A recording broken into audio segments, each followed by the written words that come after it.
I believe the success that I have, and it's taken me a while to actually say I'm successful because I don't do a victory lap, right? And that feels like a victory lap. Is every day, especially in our business, you wake up the next day, you had a great night, but next thing you know, shit's falling apart.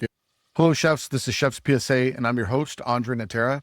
Today, my guest is Chef Brian Lewis, James Beard Award finalist, owner of Full House Hospitality Group with multiple concepts. Brian is a chef's chef, and he gives some amazing insight today on how he built his hospitality group. We're covering his 2006 Bedford Post-In interview, where he secretly prepped an 8-course meal to land the job for Richard Gere, shifting the chef identity to CEO mindset, his run it like you own it philosophy, and why he traveled to Japan before launching Oko, his sushi concept. Stay tuned.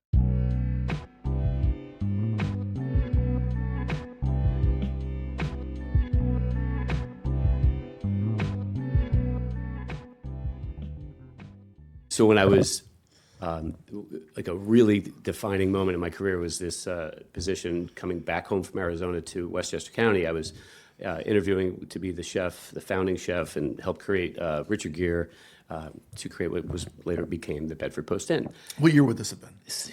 2006. Okay. 2006, and I was interviewing in California. I was really not looking necessarily to come back home. I'm from Westchester, kind of a go west young man, and liked it out there a lot. So anyhow, I finally get all set up for the interview process to come back to Westchester and do this tasting. And at this point, I was like, all right, cool, I'm ready to go. And the guy that was in charge of the hiring, the vetting out process was over the top with detail to the point where he was really disconnected. Very nice guy, but very disconnected with what it takes and how unrealistic his expectation was for me to do this tasting. Meaning he wanted me to come in that morning, fly in, do a red eye, go to the farmer's market in the city, and then come up to Westchester, an hour north, and bang out a 7-course, 8-course tasting menu for 6 people. So you arrive, go to the farmer's market, drive up, prep everything, 7 courses. Yeah. And how much time do you have? By the time you got there, it was like 4 hours. And this is in a home you don't know. You're bringing... So fullest disclosure, which I later shared, and spoiler alert, I got the job, which became, I'll share like an amazing position, an amazing kind of career change for me, maker for me. So I'm like, there's no way I'm going to pull this off. I'm not going to let someone like walk me off a cliff. So I'm going to say, you know what? I'm from the area. I'm going to fly in a day early and visit my brother, and I'll go get stuff at the farmer's market myself. I flew in a day early. I go to the farmer's market, having already prepped like for 2 days in Arizona, vac sealing things, getting like everything just right, because it was super important to succeed. Bring everything in there, like total like covert ops. Spend the entire night in the city, in the hotel. I completely sanitize the entire, like the whole environment, and turn the air conditioning down, make it like as cold as I can, and prep out. Filled the tub up with ice water, like the entire tub, and did this like Michel Bras inspired vegetable salad with like 27 vegetables shaved perfectly, and then had everything packed up the next morning. And I was like going through customs with, contraband. I was like, no, everything's good, just in my bags, ready to go. He drives me up, and I have like, I don't know, 30, 40 hours clocked work, God knows, put into this meal already, however much I put into it, right? I get up there, and again, I'm smuggling all this contraband in, and I actually did not feel like, I am not a cheater. I felt, even though by definition that's exactly what I was doing, but I was like, this is what I want my guy to do. It was implausible to even imagine pulling this off, right? So I go in there and I'm doing really, really beautiful work, and I know this is feeling great, and I know, and I'm hearing like them talking, Richard and his partner and their wives, and they're talking about all these other candidates, and I'm hearing their names. I'm like, oh, wow, I'm up against some dogs. I'm up against some dogs here, and this is going to be a good get if I get it, because it's very sought after. Like, they're talking about this guy from Australia that came in, and I'm like, all right, and I go out, and when you feel like you hear the crowd talking, or the table talking, and they're just like having a great time, and then all of a sudden you bring out the food and they shut up, they just stop talking, only hear the tines hit the thing. You're just dying to hear like what's next. Either they're like not talking because they're not happy. Anyhow, long short, they were really, really happy, and I was really happy with it, and it just became this really amazing connection too, like the conversation that came from it.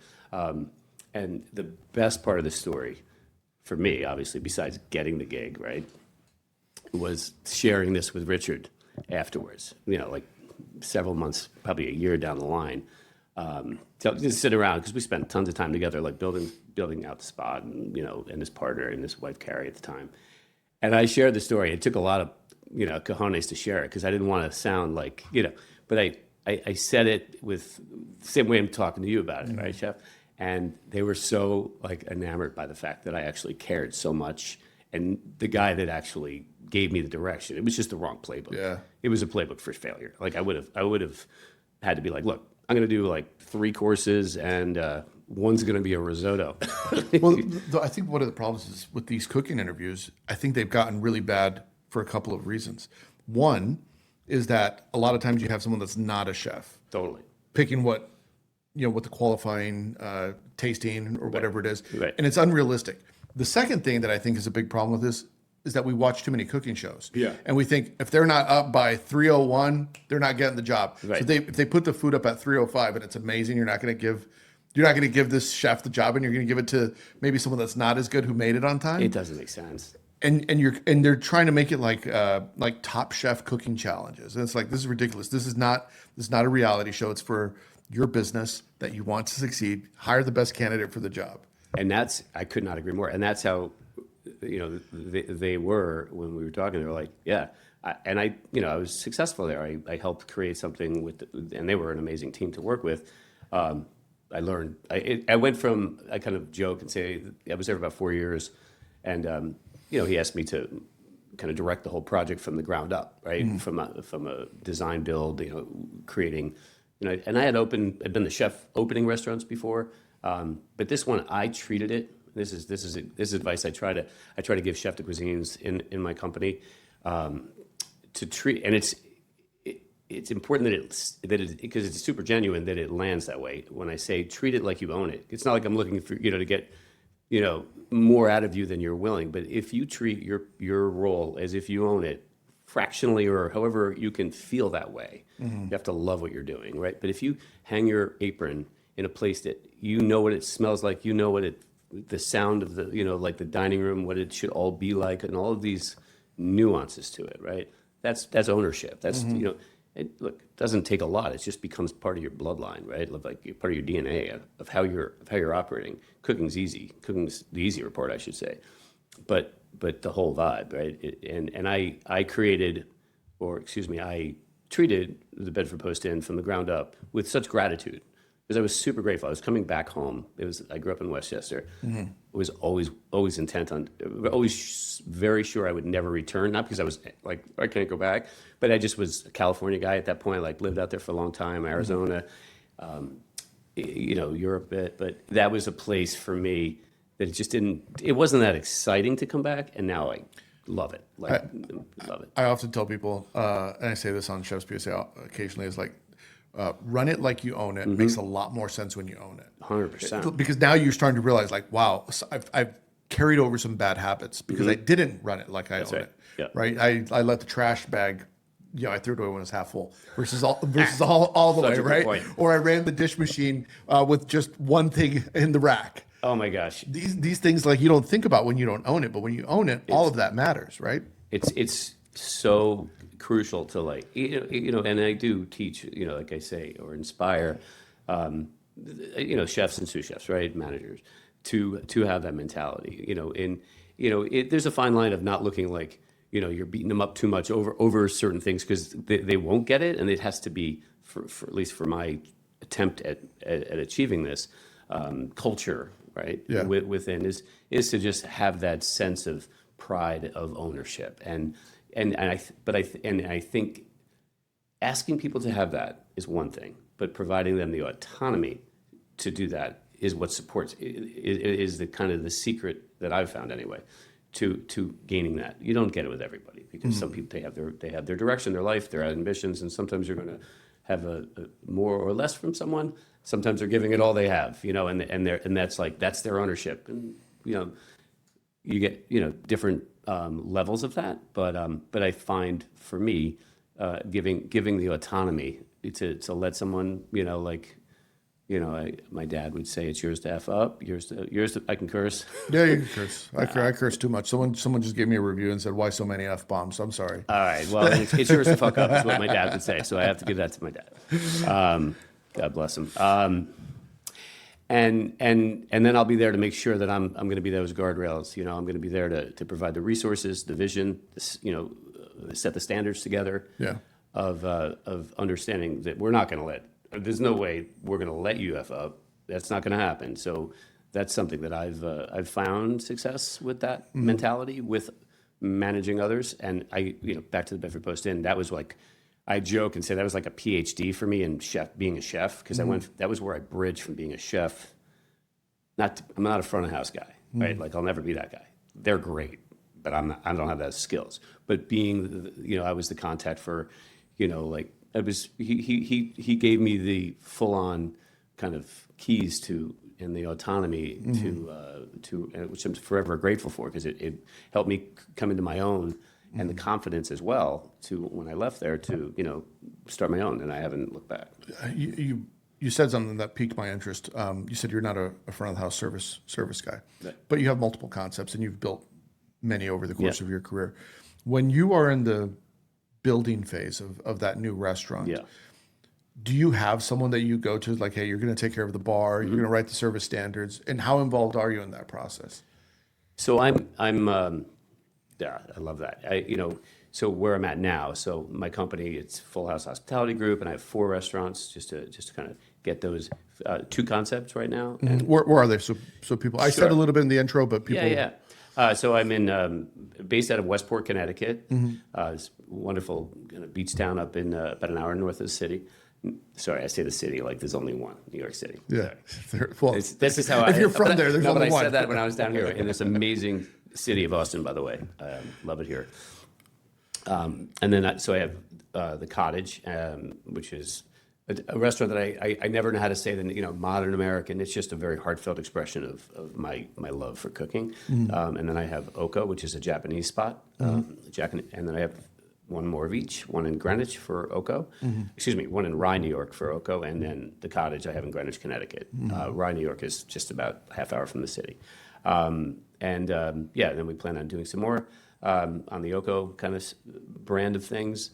And so when I build out from when I can now, I've had my director of operations, Ralph Leon, who's just incredible. He's been with me 9 years, and which is so like amazing for me to have a lot of people that have worked for me for over 7 years. Yeah. Because when I was in the throes of just running a station, chef in a kitchen. I mean, the friggin' drop rate was it was bad. It's just very intense, very unbending, and that's a tough, as we all know, that's tougher to keep staff when you're, and I've grown and I've calmed down and found my own inner peace there. Yeah.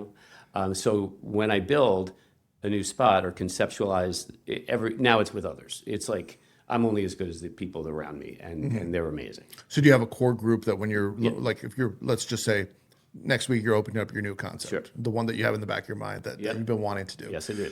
Who's the team that you're sitting down with around the table with and say, okay, let's start getting this together? Amazing. Ralph. So Ralph Leon, director of ops, incredible beverage. So he's going to be designing the beverage program, bar, beverage, service manuals. Our unreasonable hospitality. Love that book. Love that concept of that mindset. And then my chef de cuisine, because Oko is where we're looking at doing some new concepts off of that. Dwayne Shand and Chef Danny Yee, our sushi chef, and he's the chef de cuisine. Dwayne, that's the team right there. The 4 plus there's others too that are.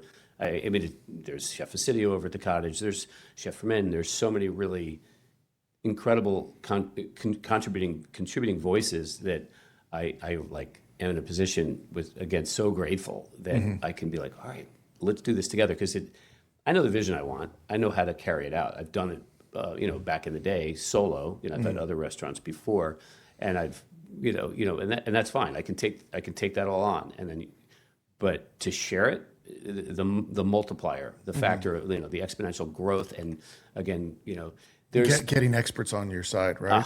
Yeah. who are gonna own it, and now, I mean, there's that whole like others, be careful of like groupthink or what have you, but no, I think we kind of finish each other's sentences now. Yeah. There's no doubt. Like one of the great, and I'm going to drop into like a kind of anecdotally, last year, and it's not to pat myself on the back, but super gratefully we were finalists in James Beard, and I would Congrats. Thank you, man.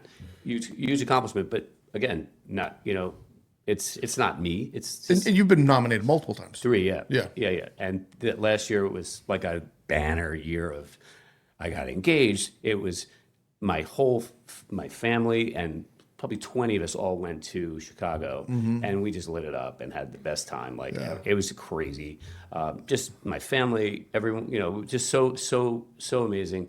And, just to have that, like to be able to fly all my managers and chefs there from most of the whole company, and be with people that have been, and my business partner, who is why I'm here, period, and incredible support. So to do that, and I remember we went to I rented out a restaurant the night before, had a party, and it was Father's Day and my birthday on the same day, and I just toasted everyone. I was just sitting there like, I know I might sound cliche. I was like, we got the win. This everything else is gravy. I don't mean we won.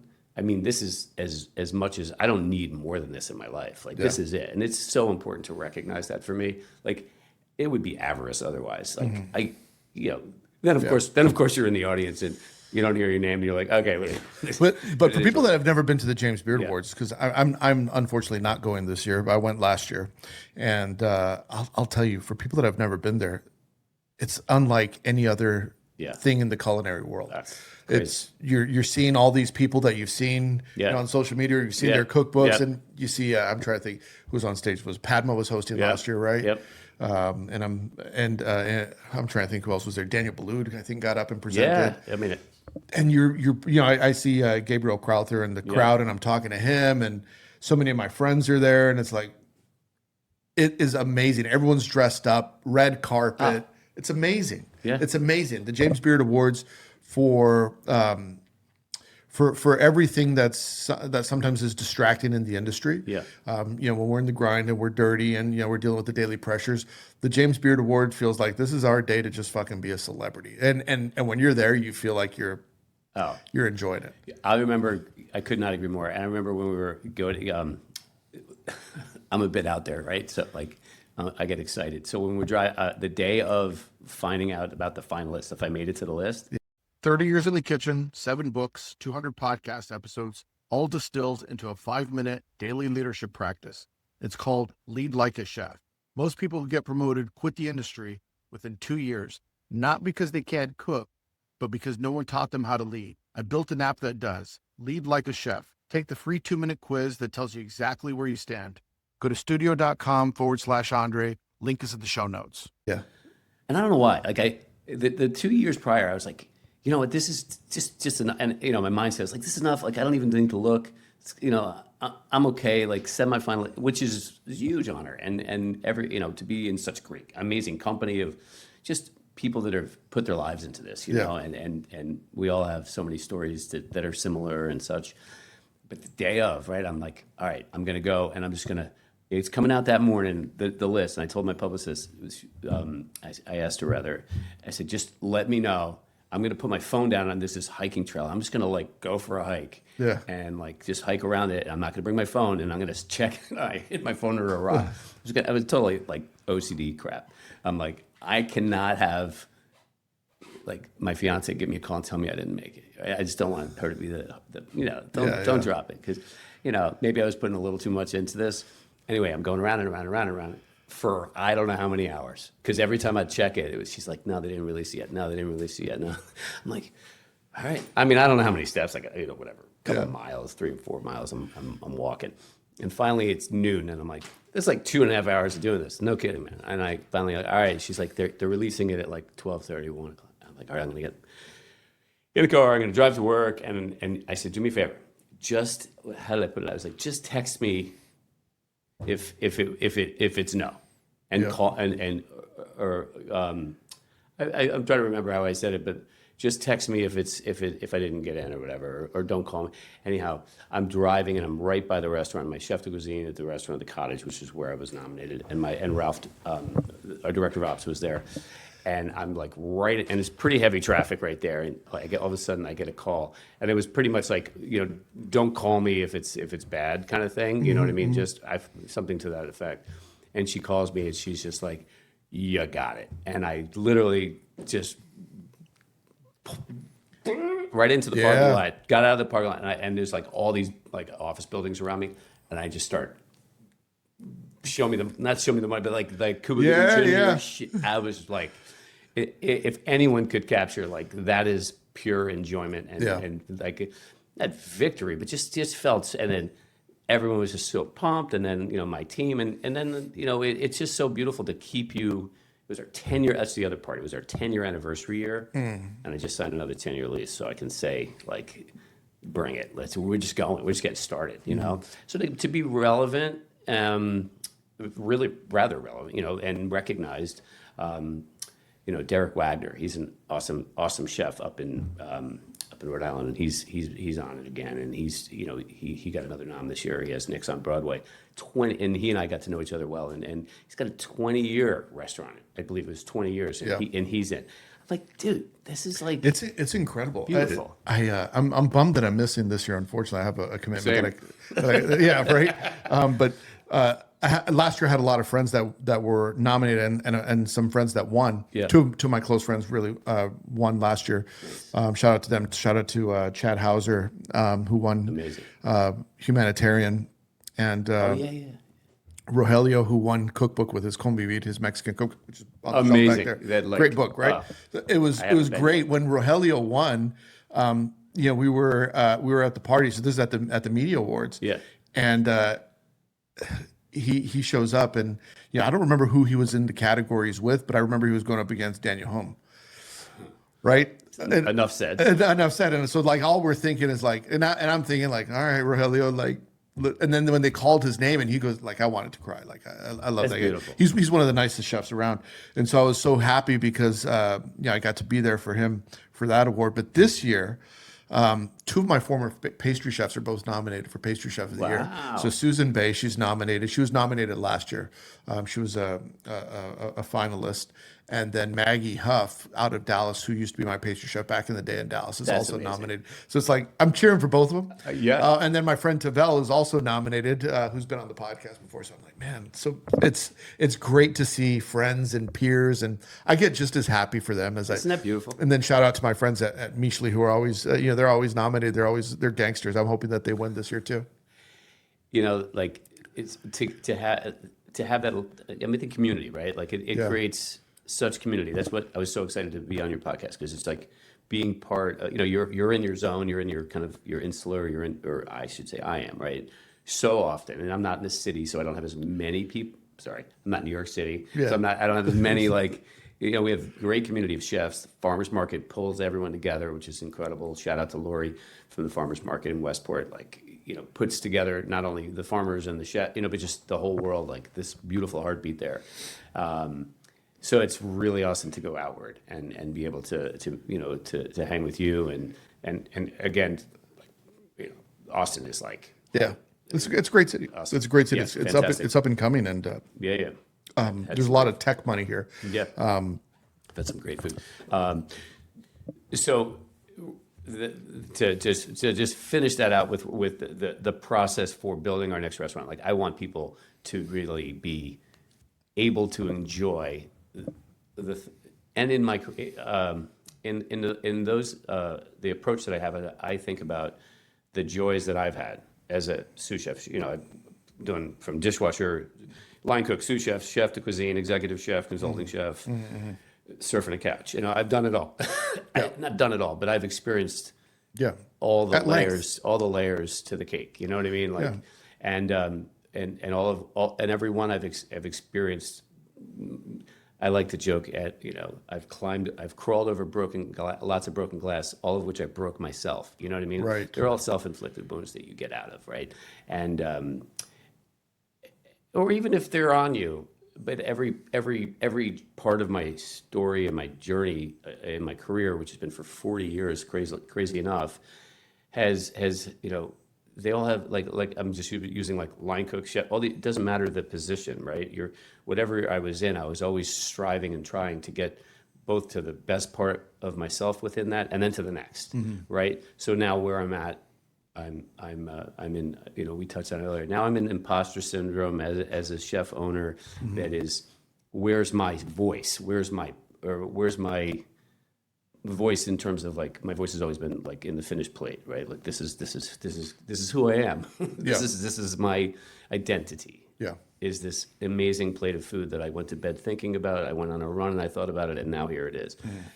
So I used to be, that would be everything to me. Now it's a part of me, and it's a part of my career in terms of it's maybe 1 out of 10 versus 10 out of 10, if you know what I mean. Like, yeah, it's what you have. I don't think a lot of people fully understand when you're in that position of creativity, and you've been in that position of creativity, is that what you see on the plate is what I've had inside me, and I didn't know how to get it out. And when it's on the plate, it's out. It's been bottled in there. Yeah, and that creates. So, that realization for me as, the kind of paradox of like, wow, all of a sudden, not all of a sudden, but I've worked really hard and had really great luck and contributing factors of other people achieve success with me. That's how I look at success. It's not just me. It's this luck favors the prepared, right? Yeah. And having just amazing people around you, whether they're the guests, my business partner, people, again, the amazing chefs, sous chefs, cooks, people that have come and gone, stayed, everyone, good, bad, and ugly in terms of the experiences. It's all contributing to it. And now, how do is the question I ask, right? Like, I joke and I'm like, I'm the CEO, and that is where I feel like the biggest idiot when I say it, but I am. Yeah, I mean, but it doesn't feel right. I'm the chef. I go to bed. Not to bed. I go to work after the gym. I'll put my apron on while getting into the car. And I have tons of friends who just be like, "What are you doing?" Like, they'll see me doing it. I'm like, joking. I'm like, everyone needs a cape, right? Yeah. But it's just a thing. Like, I have to, and I wear it home, like to and from work. And God willing, I get to cook. Again, 4 restaurants, 125 employees. So, everything that breaks comes to me first. Plumbing, electric, name it, right? Any human resources issue comes to me first, but by my design, right? And, financials, all of these things, again, have plenty of people that will help me along the way and that I delegate to and so on and so forth. P&Ls, all the, and I'm very good at it. Like, I've come to find, but it's so different of a level of like to be cooking all day long, like hide from the world, in there with your tunes, going all day long, hit service, beautiful game time, and do that 5-6 days a week, and you know what you put out, the success that you had, you feel it, you feel the dishes you created and how it flowed, you feel if it was up, if you got your ass kicked and it wasn't the dub that you were, whatever. So there were decades of that, and now now all of a sudden you're chasing what's the feeling that I have that was success today. I'm going from one restaurant to the next restaurant to the next restaurant. Maybe didn't touch a thing of food. Maybe it's just all about everything that isn't what I was hoping every day. But I've come to love it. Really become very good at it in terms of all these aspects of entrepreneurship, and everything that comes with it, with the pain and the pleasure, but along the way having like, all right, what's going to excite and motivate and empower the chefs and the sous chefs, and then they will with their team. That's now the joy that I have, like to be able to not produce but provide an environment where daily talking, communication, yes, cooking, and discussing all the dishes with everyone. Like, that's a new level of success for me. I have a question, Yeah. and I'm just curious. I don't know this to be true with your situation. I'm just curious if it is true with your situation. But have you ever found yourself as the chef, because you have distance now from being the day-to-day chef? Yep. You have distance from it, and now you have chefs that are in it day to day, that are creating food and making food that looks like you created it. That's their job, right? To make food look like it belongs in your restaurant. That is your brainchild. Have you ever found yourself examining the food that is being created that's supposed to be a reflection of you, and sometimes thinking that, wow, it's food is moving, and I want to get back in because I feel like maybe it's I need to grasp some of these newer things that are going on.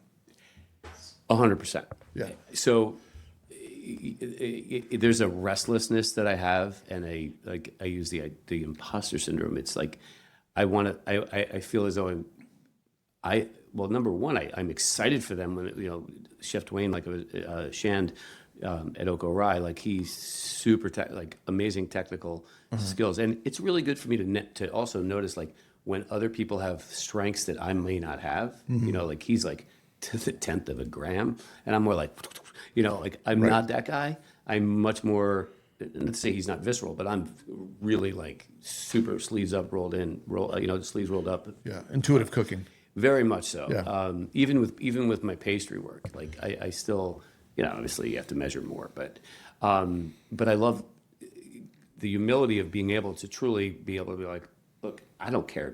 I'm not here. I don't care. I don't need to know I'm anyone's boss. It's like a foregone conclusion that whatever. I want to learn from you. I want to learn. There's nothing I can't learn from you. And I know that sounds cliche. You can learn from everyone, but I truly, especially my chefs, like bring it. I'm here we're talking food, but I don't want. Yes, I want the whole concert to sound like the band you came to see from every restaurant. However, I still need to provide them a canvas, which was the greatest joy when I got the ability when I was given the ability to put my name on a menu and these are my dishes. That's the trick, right? Is that the guest experience, my integrity, their integrity, everyone feels whole in that this all feels right together, but I want them to feel like they're able to celebrate their victory of like, this is my identity too. So every chef can feel that joy of like, these are my dishes. I don't want them to feel that they're the, what would the phrase be? The ghost producer of my food. You know what I mean? Like it has to be, and I give them like a chef ghostwriter. Right. Yeah. 100%. And so I give them all the props in the world. Every chef name on the menu, and I want my PR team to highlight them in each restaurant. And that to me is like the wonderful trade-off of not having it just be me putting the food on the plate. Like, I just keep as long as I can touch and create a dish or two a week, regardless of what restaurant, or as long as I always have something going in my head of a dish, which I'll explain. I want to share a funny like my create as a chef to chef, my creating a dish is so unique for me that I won't taste it. That's weird. I do that too. I taste it. I know this sounds like, oh, he thinks he's some freaking food savant. So with my team, right? Like I'll create I know where I want to go with the dish. I know the vision. I'll write it out. I'll sketch it, or I'll just get in there and do it, right? And I'll work on it. I won't. And when I create a dish, sorry, I'm just jumping right into this, but I wanted to share it. When I'm creating it, like I know the structure. I know what's leading. I know how I wrote it, so it's going to have to like deliver that way. And oftentimes it'll change, and then the supporting, koji this carrot, or when it could become the dish. Next thing you know, it's a carrot dish, right? Or it was a beef and carrot. But while I'm producing it, or excuse me, creating it, like I always want to have one or two people that I know what their palates are going to be, the right palates to tell me like the truth and not just give me like lip service. Oh my God, chef, that's amazing. Like I don't want to hear that. And I also don't want to hear like way too many thoughts because you're just trying to sound like you want to be, Yeah. Don't disagree just for the sake of disagreeing. Just give me, you know your who, right? You know who you're going to. So I'll always have that. But and I taste, of course, every single thing exhaustingly along the way, if that's a word.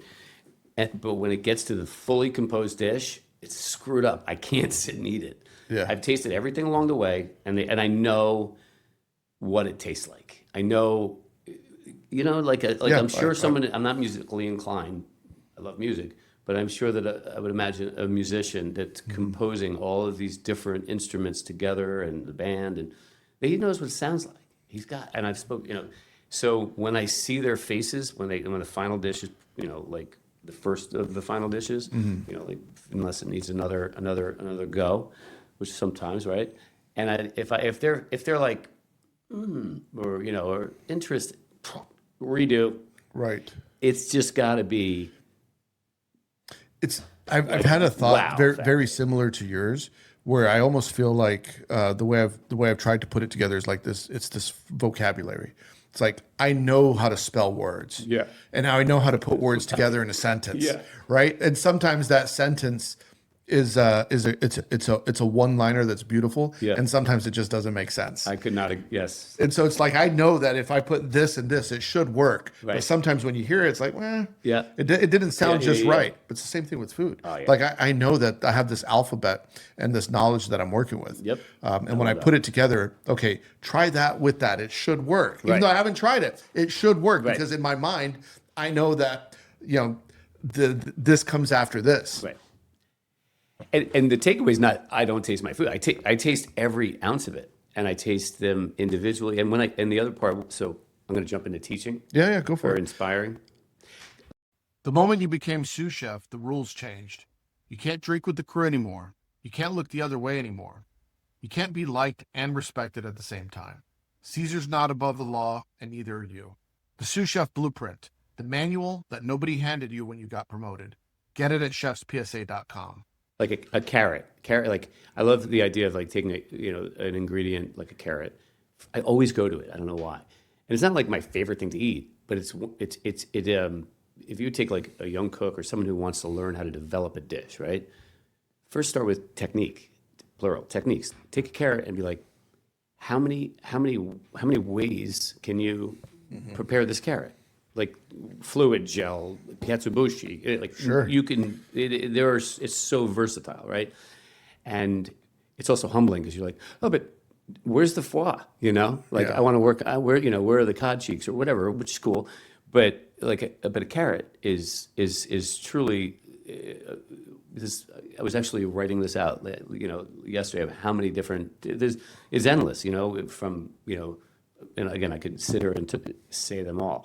But then you've just done all of these techniques with a carrot, just a really great approach to discipline of how to, what the process of just cooking is. I'm talking about for like a young cook, like not chef de cuisine or sous chef. But it's still good for all of us to just be like that's the kind of mystery basket I want. I want to get like a carrot and like how many ways can I expand upon and express this beautiful, vegetable. And so I like that kind of exercise and doing that in the kitchen. And we try to establish a kind of a deep bench of a farm team. We call it, of young cooks that are revolving through and up the ranks. It's I think really cool to be able to give them, like I say, this technique driven exercise, while not necessarily it going to, nor a promise of it going to the menu. And then once you understand like that, that approach, then we start bringing in different elements of, like the whole like menu mix and what we want to contribute and how we want to do this. And then that becomes a whole nother endeavor, With regards to the kitchen culture that you've created, and you've been through some great kitchens. We were talking earlier, some of the kitchens, whether they were briefly or lengthy, you've gone and worked under some of the most legendary chefs that people know, as well as being one yourself. Oh, thank you. Thank you. But when you think about when you first started cooking, and I know you spent time with Jean Louis Palladin, even if it was briefly, and you think about what the kitchen culture was when you walked into that kitchen compared to what the kitchen culture is today and what the expectation is of young cooks coming in. What did you see when you first started, and what is it today, and how do you incorporate, something I've heard you say before is, taking kindness for weakness. So how do you start here as a young cook, green as can be, Yep. walking into Jean Louis' kitchen to developing your own style and figuring that out. Because you also said earlier is that at one point you were that chef and that you've matured. Yeah. So how did that evolution take place? So, I mean, having, even in before the Jean Louis was right out of college, it was, I had really worked under, some in Westchester, New York. There was one or two really intense chefs that were just too much, right? But I was up for it, but when I say too much, I didn't think that then. I look back now and it was probably would be considered, on that real bad side of things. So I didn't gravitate toward that. I toughed it out through that. I mean, we're talking when I was like 14, 15, 16, to me, it was my sport, I couldn't play football. So I did, I had an injury, so I had to do that. And I was like obsessed since that age. So I tolerated that. And then found a wonderful place which I spent like 5 years, which was not that culture and really beautiful part of my life. And then when the Jean Louis, I mean, I was terrified. Like a guy smoking a cigarette in the kitchen, this is, that was just what they did, back in the day. Like we're talking like 90s, right? Early 90s. And, but his intensity, the speed and purpose it's only 3 or 4 cooks.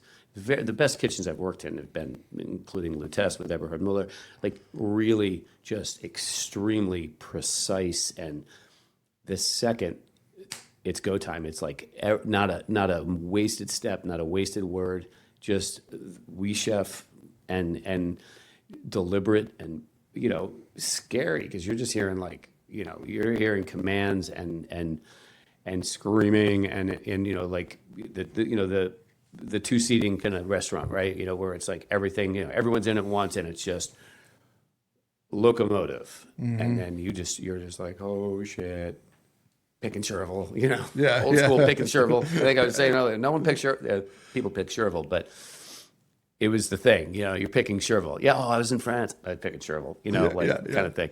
The fiends are right. But I think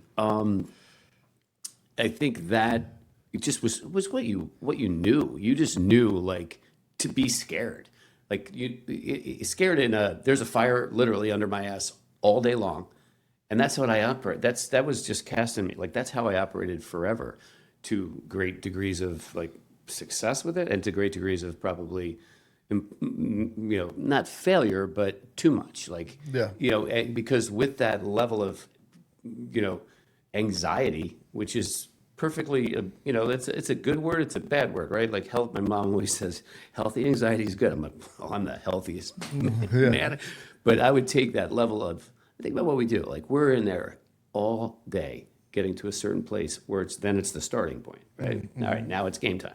And then you go through it and then you're done and then you reset and then you go through and when you're at the highest level, it's a championship every night. Every night. That's every right. Night. Yeah. And I love that. I love that whole like Tom Brady reference. Like, every game's a championship. And it's absolutely, the right mindset in my view.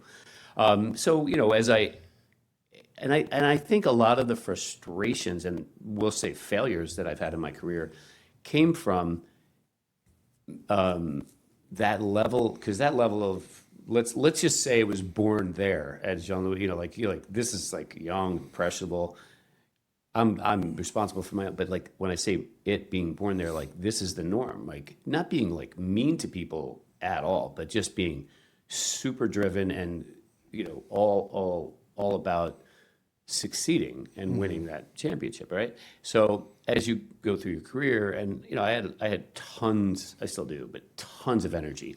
So along the way, I think the failures that I've probably hit were, incongruency with others in terms of that level of intensity, whether it's people that I was leading and not leading well or leading really well. I've had mixed, outcomes, right?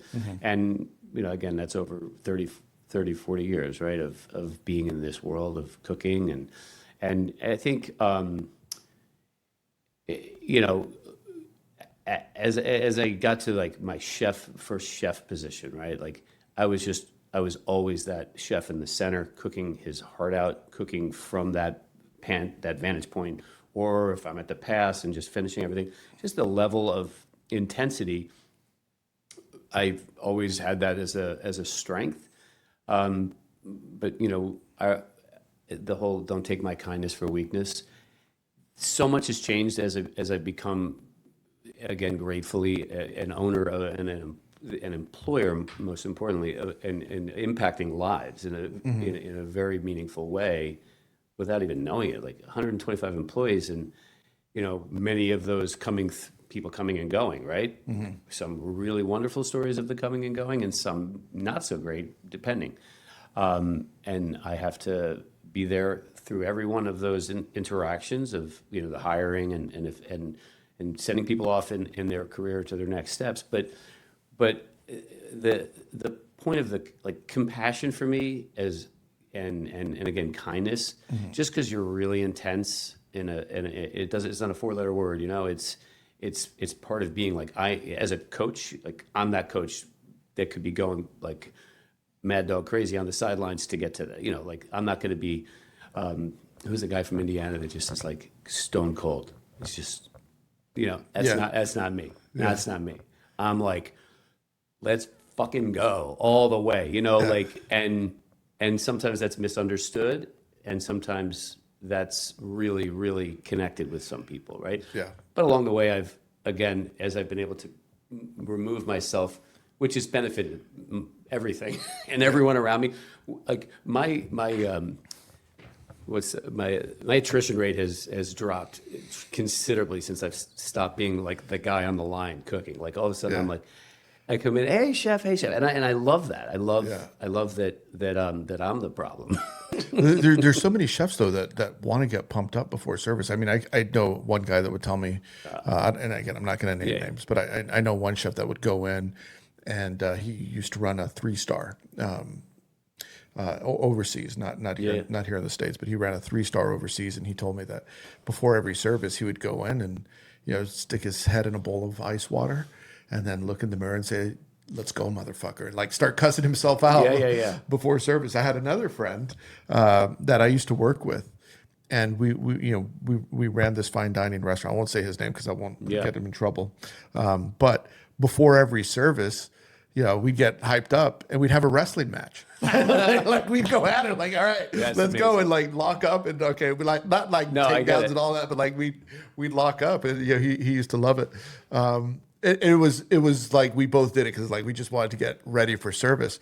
That intensity. Now today, I was consulting with someone, and this guy used to wrestle, and so I locked up with him before service. And I was oh my bad, I'm not that guy anymore. Oh, that's amazing. No, I mean, and so just to drop into the kindness part, becoming a father, I have a wonderful family that I'm super blessed with, and I think then, I just, it also gave me just tremendous perspective and just growth. So I've always taken great pride in teamwork and being able to really have a just strong relationships, but being able to help those around you in your company, outside the box help, you know what I mean? Someone needs help in, financially, or just to think, to talk, to listen, personal stuff. And, there's boundaries, of course, but it's people are coming in to you to contribute to your success. Yes, it's their job because they're making money and it's all these things. But I have such a true appreciation, and it's I didn't come from I come from beautiful, loving parents and family and this and that, but we kind of touching on success, and success is for everyone has their own definition, their own goalpost, and reset for the next. And I believe the success that I have, and it's taken me a while to actually say I'm successful, because I don't do a victory lap, right? And that feels like a victory lap. Is every day, especially in our business, you wake up the next day, you had a great night, but next thing you know, shit's falling apart. Yeah, you're running what's around. the expression? You're only as good as your last meal, right? Yeah, that kind of stuff. Totally. Yeah. But I think if I ever have any reputation that I could be the most proud of, it would be that. It would be that despite, like highest expectations of standards and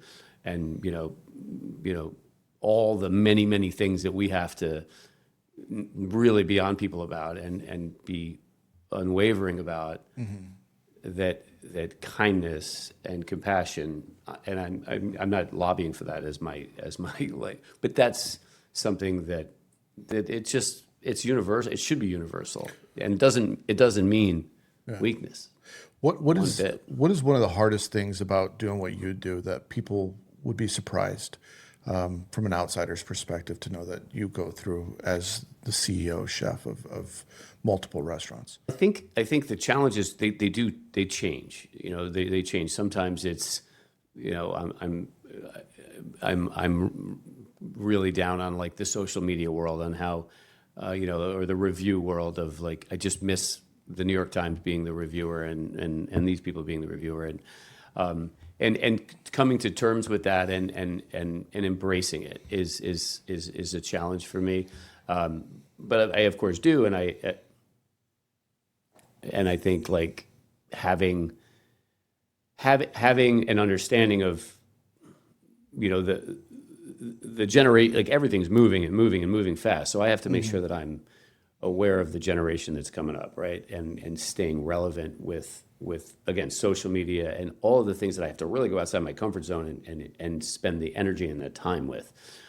That's one aspect. Like that could be something that's really challenging for me and there's so many great social media and their influencers that do support our vision, but it's taken me a while to understand how to really kind of play in that sandbox, so to speak. I think the other, the financial challenges that exist in our industry. I mean, I'm not the first one bringing it up. It's harder than ever, and we just have to keep going and keep making really sound decisions. So that, I mean, that's the prize financially, to be able to be financially successful, excuse me, so that you have, you can't have your art without commerce. You have to make money. You have to be a going concern, and I love that aspect of it. But it is sometimes like you could bang your head against the wall and be like, I cannot imagine how to get these costs in line, because they're just always, your whole P&L ever since COVID, right? Like everything is just lawless. Like case of limes was $50, now it's $1.50. Right. Blah blah blah. But I'm happy to say that the staffing that used to be a big challenge in my life back in the day, like always keeping things like really, has been, knock on wood, like a true, like it's been fantastic, like really great in the last couple of years. First year after COVID was, COVID was tough, and then first year was really, really tough. But you get what you put into it, and we've had like this really wonderful ride with, and it starts with the chefs and the managers, because once you find those folks and you empower them, but that used to be the hardest thing for me. My biggest challenge used to be the staffing aspect, and now I think it's just this inertia of wonderful momentum of culture, and people are happy coming to the restaurants. They're happy to work there, and that's a testament of my management team. If you had to give advice to a young culinarian that's just getting into the industry right now, how to have a long career and have longevity in this career, what advice would you give someone like that? I love that. Money follows talent. Money will follow. Like the career is not. Don't do this to become wealthy. The industry is not. It's not. You're not jumping into the financial industry. Do it because you love it and you're fully passionate about it, and travel the world. Like that. My advice would be wherever you're. Obviously if it's something that resonates with them, but I say travel the world because use it as a catalyst to instead of making all this money, you're doing things that the people that are going on the subway all morning long, or all going to the city and making more, because this is my experience, right? All these people were making all this money, and I was like traveling the world, to working and cooking in these amazing places and having amazing experiences on a shoestring, but I wouldn't change it for the world. So the ability to and it's now more than ever. I mean, there's not a corner of the world that you can't find that has, Michelin and just extremely inspiring people and cultures and culture. Like, travel the world and understand food culture. Like, such a passion for me is food culture and digesting that. I grew up in a very French, that was it. That was like the food, and Italian, of course. But now it's like there's so many beautiful, more than ever, ways to access that. So tap into that. Like, as you plot whatever your career trajectory wants to be, allow yourself the ability to expose yourself to the world, because it's here now more than ever. I mean, it was there, like, as far as access, for sure, when I was growing up, but it was, I look back, it was more like people went to France, people went to Italy, but now it's just, you can really go anywhere. Yeah. And that's, I would say, just take advantage of that. Take advantage of the ability to utilize your career as this passport, literally, to like go around the world. And if you were going to give advice to the chef entrepreneur, the hospitality group that is looking to grow, and they're in restaurant 1 and they're looking to go to restaurant 2, when do you know that you're ready? Number 1, and number 2, when is it a bad idea to expand? So I knew I was ready upon the success of the first restaurant. We were just humming along beautifully. Had all the right press. New York Times were like one of their last reviews outside of New York City.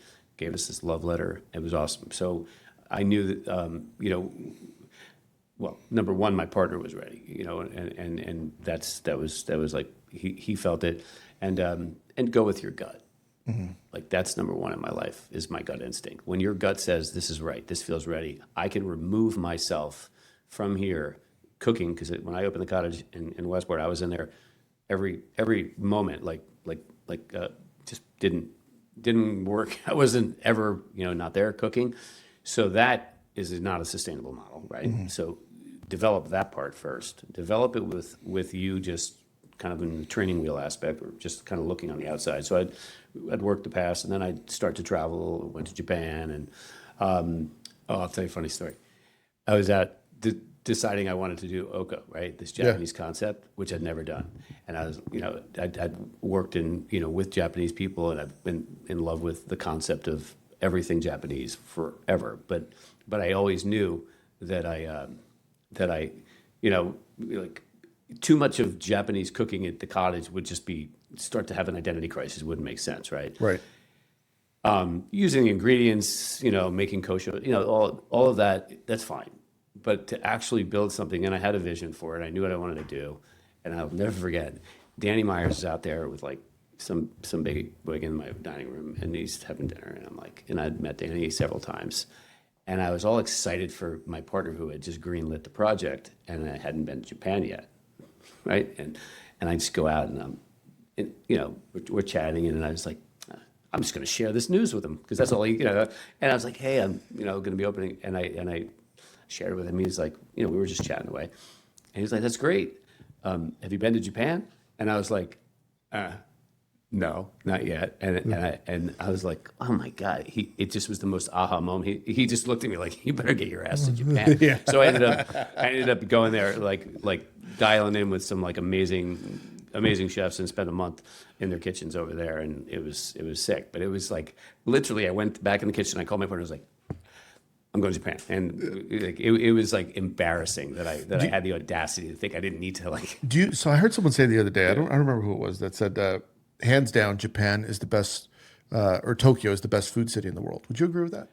I can't say Tokyo, but I would say Japan in general is 100%. I just said this to Tara, my fiance, last night. I was like, hey, because we were reading at this amazing Japanese spot last night, or French Japanese spot last night, and I was like, you want to go there on her honeymoon? She's like, no. Like, let's not go to Japan on her honeymoon. Let's like go to an island or something. But I was like, but then can we go? Because it is, and we both like love uni. We love traveling for food, right? Mm-hmm. It is, I've been to Spain. I've been all over the place. It's the best for me. Yeah. And now Tokyo, I mean, I definitely can't say, because I haven't been to Hokkaido yet. But Tokyo itself there's nothing like it. It was crazy, and I got to go there like my family didn't come with me. I went there footloose and free for a month, and I had a chef in Kanazawa and a chef in Tokyo that took me into their homes. The hospitality was obscenely beautiful, and like, you know, picked me up at the airport, like, you know, just because I was vetted out by a woman who was a client of a guest of the restaurant, and I kind of stepped in it, to be honest. Like I had what do you call it, a Willy Wonka kind of gold ticket to go there Right. But Kyoto, I mean, I could never say which city that I've experienced was better. So It's so good. so going back to the second half of my question, when should you not expand? Well, I think you have to ask the reason, why am I expanding? Yeah. Am I expanding because I have a proven concept, or I have a concept that I want to prove, right?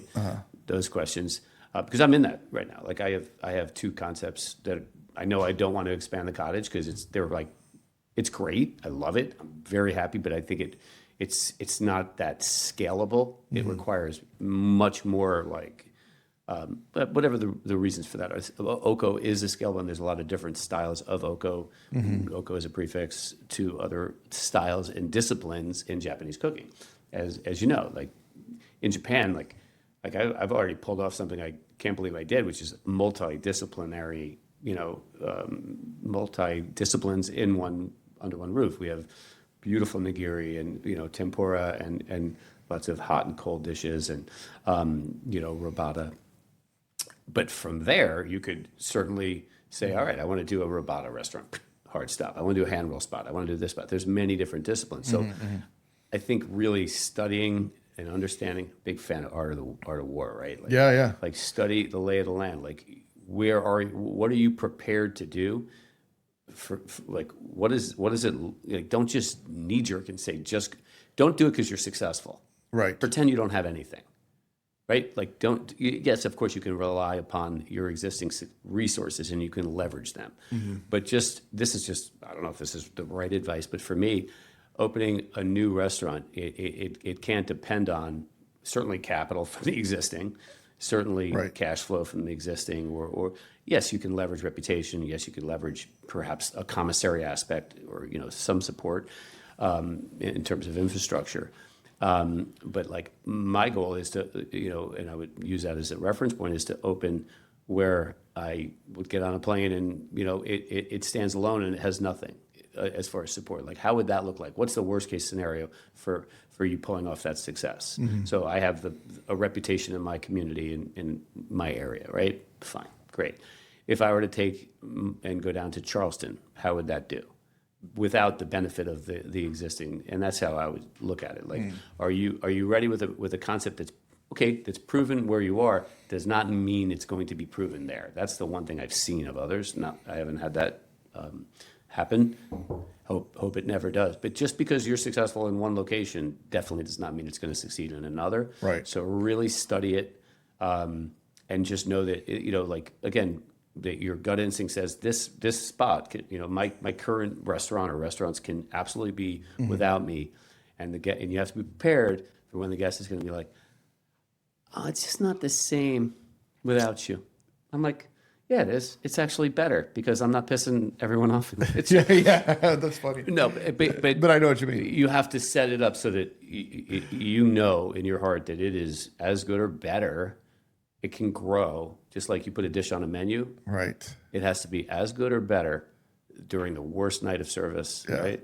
You have to make sure that the restaurant you're leaving to go do this other one can have that success rate. Is sushi as a business model more profitable than a traditional? Yes. Yeah, I'm curious. I talked to Philip Franklin Lee a lot about you know, business and restaurants.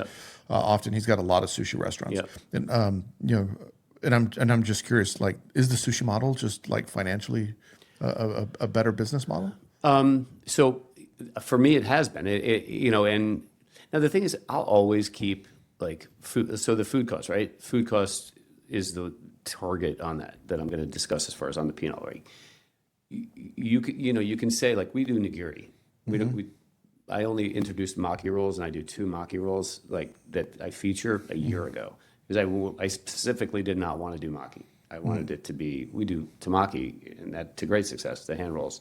Although people want them to go, and I'm like, no, you can't have it to go. Right. No. But when we create a food cost line item for 28%, let's say, which is I think ambitious. I don't know, but I don't want food costs to be very, very. I drive this very hard. Like the guest experience, I don't want chefs being like, oh, I can get it to 24. No, then you're compromising the integrity. You're either charging too much or you're which I won't let happen, right? Mm-hmm. But the value proposition for nigiri, I think we've accomplished a really beautiful balance between we're bringing in 60% from Japan, and then of course United States waters primarily, and it's super important that they're getting again this incredible value proposition without. And when I say incredible, I mean you can get a lot of sushi that isn't at this level, and it can be cheaper. And it's a bunch of, but I wanted to create a luxury, ingredient-driven experience that doesn't have to feel like, that you can still go. I mean, it's expensive. I mean, it's an expensive experience to have really beautiful food. But nigiri, just I think and the whole menu, by the nature of it, you can order a lot of little things, and you can't really do that I've never been able to do that with anything other than Japanese. Like I won't do a small plate format for a cottage. People don't get it. It's lost in translation unless you're from my opinion, unless you're like this authentic tapas spot. And I've seen failures out there, not mine or anything like that, of restaurants that try to do the small plate format, and it just doesn't. In my communities, it just it gets lost. It just looks like you're just giving me small food. Yeah, up the street from here. Paper Cut, which is one of the bars kind of by the coffee shop where you were just at earlier. They have a great sushi in there. It's really fantastic. I took someone there the other day. It was fantastic. And then around the corner here, Philip has Shokunin, and again, fantastic sushi. So I realized what's being done with sushi now is not. It's evolving here in the United States to something really incredible, delicious, and I've been looking at this that seems like a good business model. But I'm gonna change subject real quick. Sure. You've mentioned Art of War several times. I don't know if you know, I translated Art of War for chefs. Come on. I did. So I have a book that I published called Kitchen Art of War. I didn't know. I love Eastern philosophy. Yeah. I've read Art of War multiple times. Tao Te Ching, Analects, all Love that. It. All that. It's like it's my reading passion is philosophy and things like that. But I took the Art of War, and I was reading and I was like, how does the chef interpret this?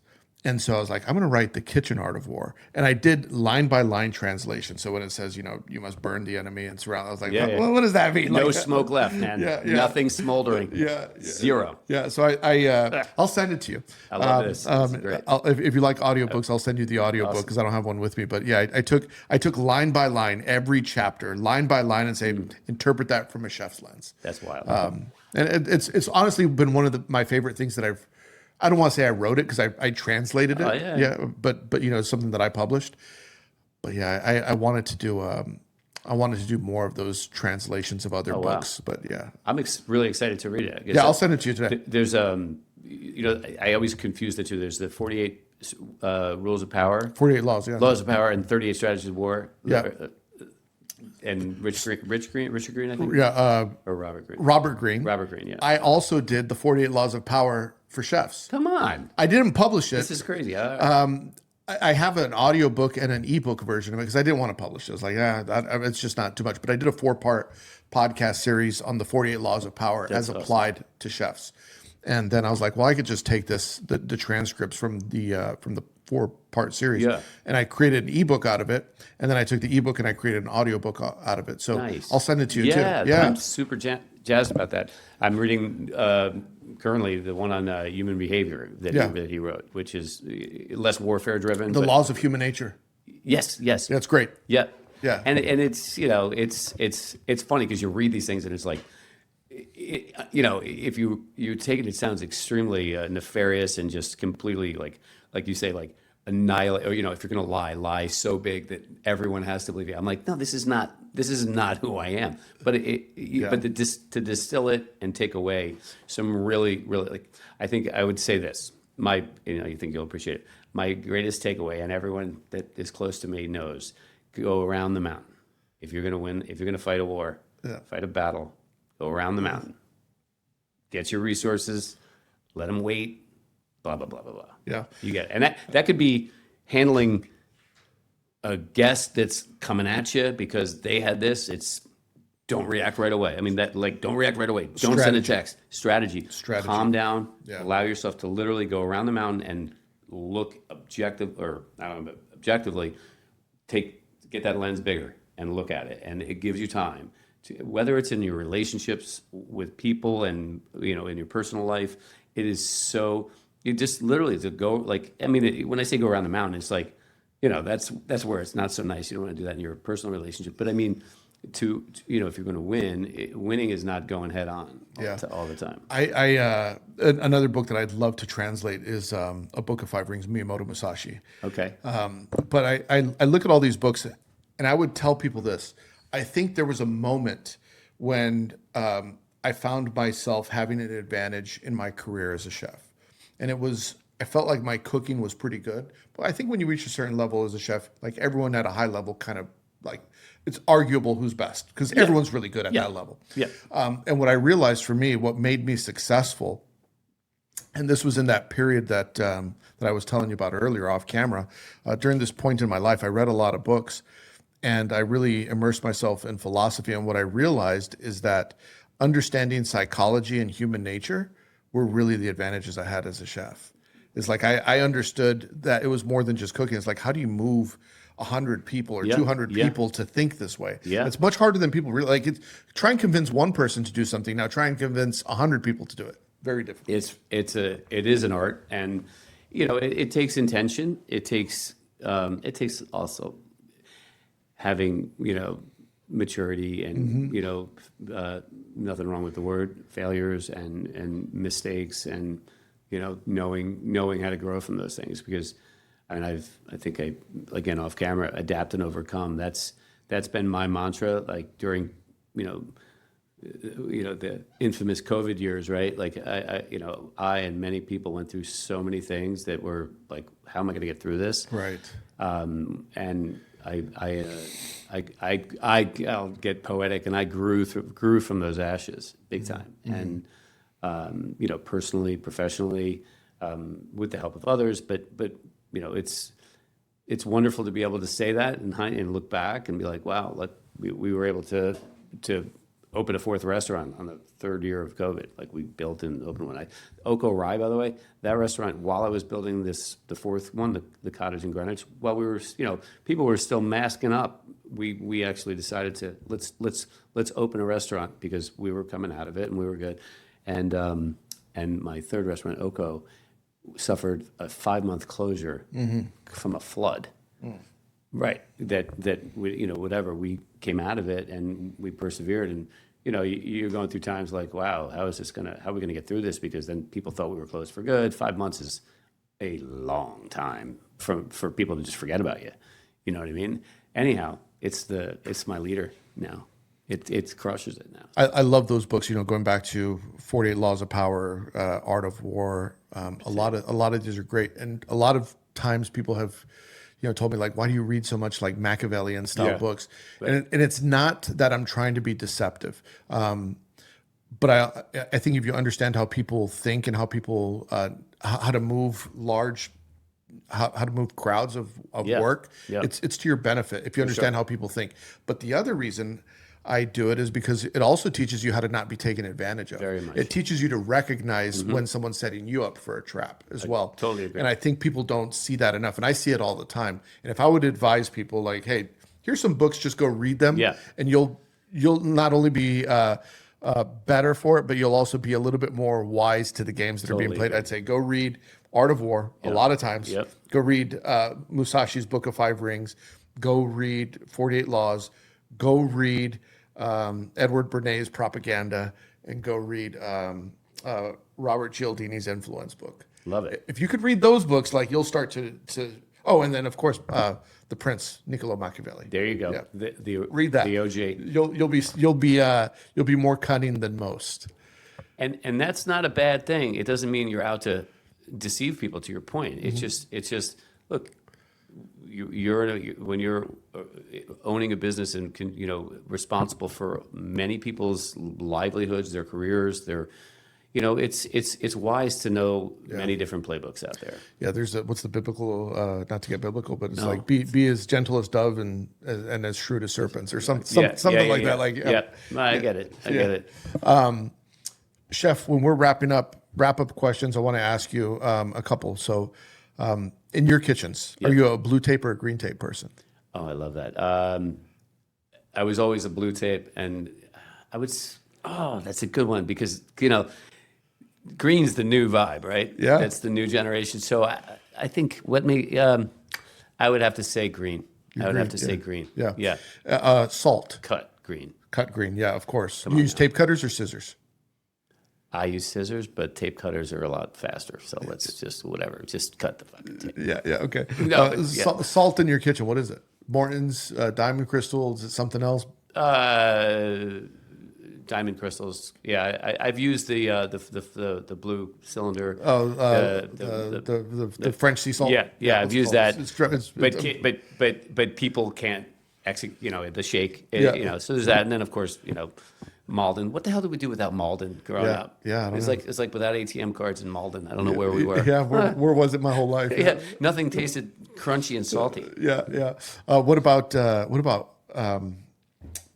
finishing acid on the line? Do you have a go-to? Is it lemon? And I'm sure it's nuanced by item, but if you had general, like on your finishing station, what do you typically have there? Lemon, perfect lemon, little lemon wedge. Lemon, I'm a fan of. I love champagne, Chardonnay vinegar. Mm-hmm. But if you have lemon that's pre-squoze in a squeeze bottle, shit's going down. Get out of my.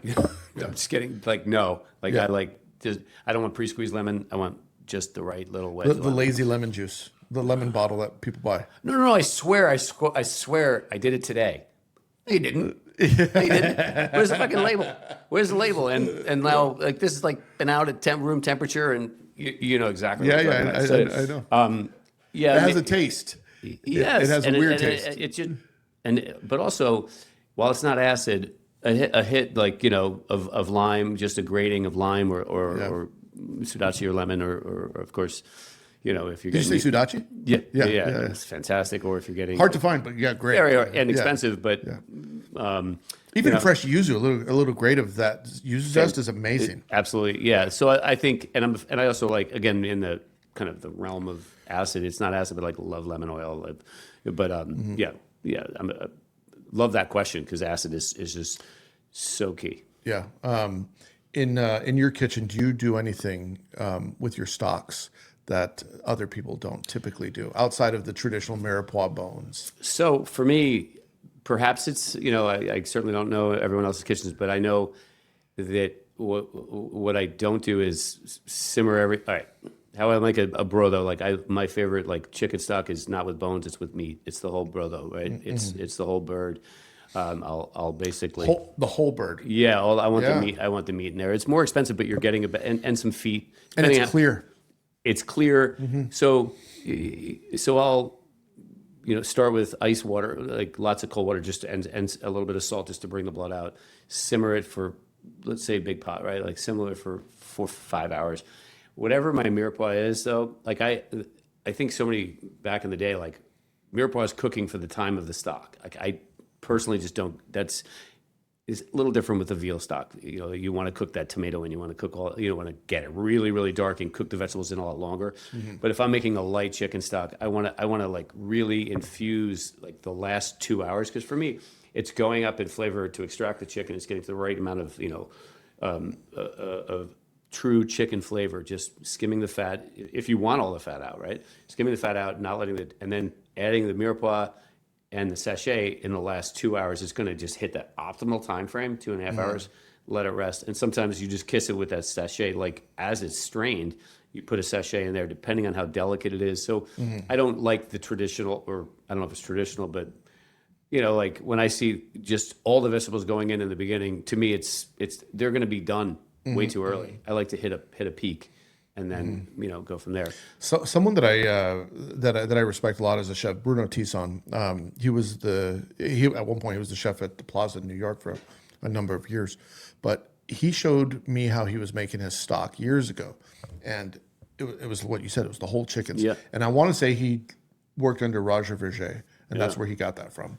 So it was the whole chickens, and it was just the clearest, most beautiful. Yeah. And then I did stock like that for a number of years because I thought it was great. And then, you know, someone called me out that like I was being too wasteful or it was too expensive. Whatever. Yeah. Dry family meals, the way to go. Yeah. But I mean, but I love the stock method like that. yeah, I mean, look at you know, dashi. You know, it's super simple. You know, super. Obviously, that's totally the other side of things. But you know, Are you more of a dashi or a fish stock person? dashi.